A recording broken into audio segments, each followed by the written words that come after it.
Joining me now is Dr. Abdul El-Sayed. He ran for governor in Michigan. He was the most progressive candidate in that race. He did not prevail in the primary, but Democrats did prevail in that race overall at the end. So he's on to something new, and we want to talk to him. Abdul, good to have you back. Thank you so much for having me, Cenk. I'm excited to be on the show. No problem, brother. So you started a new group, but before we get to that, so you lost in the primary to Whitmer, and then you immediately started attacking her, right? No. Look, at the end of the day, her opponent was a man by the name of Bill Schuette, who welcomed Donald Trump's endorsement with open arms, has filed 9 lawsuits to try and repeal Medicaid expansion in Michigan, argued in front of a court of law as the attorney general that kids didn't have the right to read. And I knew as many challenges that I had with the eventual Democratic nominee, I knew that Bill Schuette just was not an option for the state of Michigan. I mean, look, I'm raising a little girl in this state who's ethnically half Egyptian and half Indian, and I know that this is not going to be the kind of state that I want to raise her in under a Bill Schuette governorship, and that's exactly why we turned around immediately. I told my supporters, do not Abdul or bust me. It is time for us to do the work to make sure that Bill Schuette never sees the inside of the State House, and that's exactly what we did. All right, excellent. So now Democrats have the governorship in Michigan, which is very welcome news. Now, Abdul, you started a new group called Southpaw Michigan, right? That's right. I think I get it because you're coming from the left, Southpaw, right? That's exactly right. A Southpaw punches from the left. Well done. Okay. I went with pitches from the left, but yes, punches from the left as well. I like that better, much better. First of all, let's figure out what Southpaw is, and then let's talk about what you've already done in that regard. So what is it? So it's a political action committee focused on big organizing. We always say that the dollars are small, but the people power is big. And we got behind 35 incredible candidates in this general election through the midterm. And then we did everything we can to knock doors and call and text for them. We had about 300 volunteers from my campaign. We sent something like 560,000 texts. We made over 50,000 phone calls, knocked on thousands of doors, and 15 of our candidates prevailed. We also got behind all three ballot petitions. The first to legalize marijuana, the second to end gerrymandering in a state, and the third to provide access to the ballot for people who don't currently have it through things like same-day registration. And all three of those passed. So we're really excited about the work and next steps in terms of how we organize for 2020 and actually even the 2019 elections is what we're looking at now. But we're really excited to have done this. Got a lot of people jazzed who might not have been as excited given my loss in the primary, back out there knocking on doors, sending text messages, and making phone calls. So I want to get 2 things straight here. So instead of packing up and going home, you took your volunteers and your donors and you said, can we go help other Democrats in Michigan and other Democratic causes? And by the way, just causes that aren't even necessarily Democratic, like ending the gerrymandering in Michigan. And you helped to get those done. I'm understanding that right. That's exactly right. Look, a lot of folks wonder if progressives know how to pick up and play ball, and we do. The fact of the matter is that that's exactly what we did after our primary. You know, we have a late primary in Michigan. It took place on August 7th, and we had just under 3 months to get to work. And we're really proud of the work we did, recognizing that there was a lot more to do, even beyond moving me across the finish line. And I'm really thankful for the folks who decided to stay active and stay engaged, because in the end, you know, democracy is bigger than what jersey you have on, what color you wear. Democracy is what we fight for, and that only happens when people decide to stay engaged, even when their candidate of choice doesn't win. And I think there's a real opportunity for us to drive that home, and I think we took that, and I'm really proud of the work that not just me, but so many folks who decided to get to work under the Southpaw banner did. Yeah, no, I love that, man. I love when progressives say, okay, well, we didn't win that one. Guess what? We're getting back up, and we're going to go win those ballot measures, and we're going to win for other progressives in the state, and you guys did. And those, you cleaned house on the ballot measures. Some of those were amazing. Ending the gerrymandering was wonderful. But that leads to question number 2.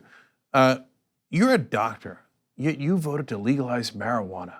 I hear that is a very, very dangerous drug. How could you have done that, Dr. El-Sayed?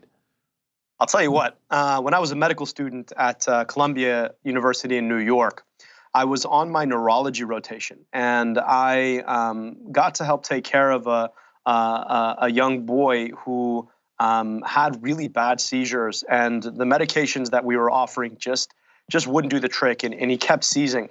And as a last ditch, the doctors decided that they wanted to put him on medical marijuana, and guess what? It worked. Too few people, though, even with legalized medical marijuana, have access to it because of the continued stigma. And so if we want to get this right, number one, we need to legalize for recreational use. And number two, that legalization for recreational use opens the door for understanding how better to use this through high quality research, which we still can't do because marijuana remains illegal in most states. Second, look, this is just generally a civil rights issue. You're 3.3 times as likely to be arrested for marijuana possession in this country if you're black, despite no higher likelihood of possessing marijuana. And that's part of what has led to the incarceration epidemic that we have in this country, and legalizing is part of fixing that. And then the last point I'll make is that nobody wants marijuana in the hands of children, and nobody wants anybody operating heavy machinery under the influence of marijuana, just like alcohol. But the fact of the matter is, because we're so focused on using police resources to police a substance that should not be legal in the first place, we don't actually have the capacity to really focus on those two issues. And I think legalizing is going to be really important to being able to really target the errant use, right? Errant use meaning use by children, and use for somebody who's operating heavy machinery or a car. And then the last point I'll just say is it's estimated that our state is up for about $125 million in excise taxes that really could go to fixing things like schools and roads, which are really broken in the state. So it's just a smart policy decision. I, for one, have never used marijuana, but it's not even about that. It's about what is the smart policy decision. We've got to do something about this double standard between alcohol and marijuana, and I'm really proud of our state for doing the right thing. Yeah, I'm with you. I, for one, have used it. You should give it a shot. Okay, so I did just lose an election, so maybe it's not a bad idea. So let's talk about the next election. Are you excited about 2020 and any big ideas surrounding that?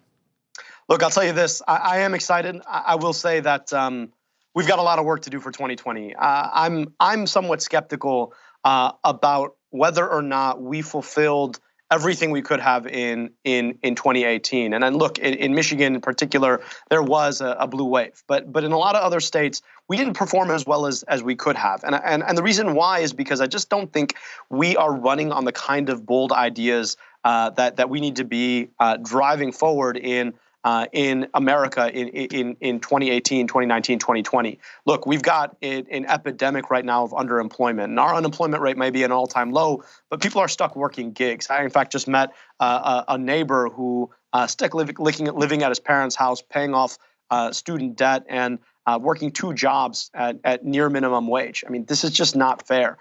So being able to really focus on a Green New Deal that helps us address climate change, that helps us address the broken infrastructure in this country and provides folks high quality, well-paying jobs, I think is critical. We've got to do something about crippling tuition debt that too many Americans have to pay. And then, of course, Medicare for all. One of my biggest frustrations with the conversation about healthcare in the lead up to the 2018 midterms was that it became about pre-existing conditions. We can do so much more than just protect the ACA. Everybody can have health care. It can cost us less. We can save small businesses and big businesses money, and we can address the deep misincentives in the healthcare system that leave doctors and patients second to insurance corporations and hospital corporations. We can do a lot better if we're willing to have those big, bold ideas. And we know that there is crossover potential there if we're willing to champion them. And I'm hoping that whoever it is running under the Democratic banner in 2020 is a champion for those big ideas, because I think that's the way we beat Donald Trump. So, I'm not sure what the purview of Southpaw is in this regard. That's why I want to ask you. So if the Democratic leadership in the House does not propose Medicare for all, even though a majority of the Democrats in the House have co-sponsored Medicare for all, can progressive groups like yours put pressure on them to do the bidding of the great majority of Democratic voters? Absolutely. I mean, look, it's really important for us to remember that Democracy doesn't just happen every 2 years. I mean, it's not just about voting them in. You got to vote them in and then hold them accountable. And that happens the day after they're elected. I sat down with Gretchen Whitmer soon after our primary, and I told her, listen, I'm going to do everything I can to get behind you until November 6th. And then on November 7th, I'm going to do everything I can to hold you accountable. It's the work that organizations like ours have to do to make sure that we're applying pressure to hold elected officials, Democrats or Republicans, to the commitments that they made. But in particular, with respect to Democrats, look, this is the national will, but we know the kind of pressure that they're getting from lobbyists, both for the insurance industry, for the hospital corporations, and we've got to be able to provide people power on the other side to holding them accountable. And so we've got to stop playing this every 2-year game, and we've got to realize that citizen participation in democracy has to happen year round. And I think organizations like Southpaw are well poised to do that. Yeah, and if the establishment Democrats don't do it, we can bring in a Southpaw from the bullpen. So, all right, everybody, Southpaw MI is in Michigan, southpawmi.com. Dr. Abdul El-Sayed, thank you for joining us. Appreciate it. Cenk, thanks for having me. Really excited to be here. The TYT Plus app is now available on iOS and Android. Download to get more TYT content at tyt.com/app.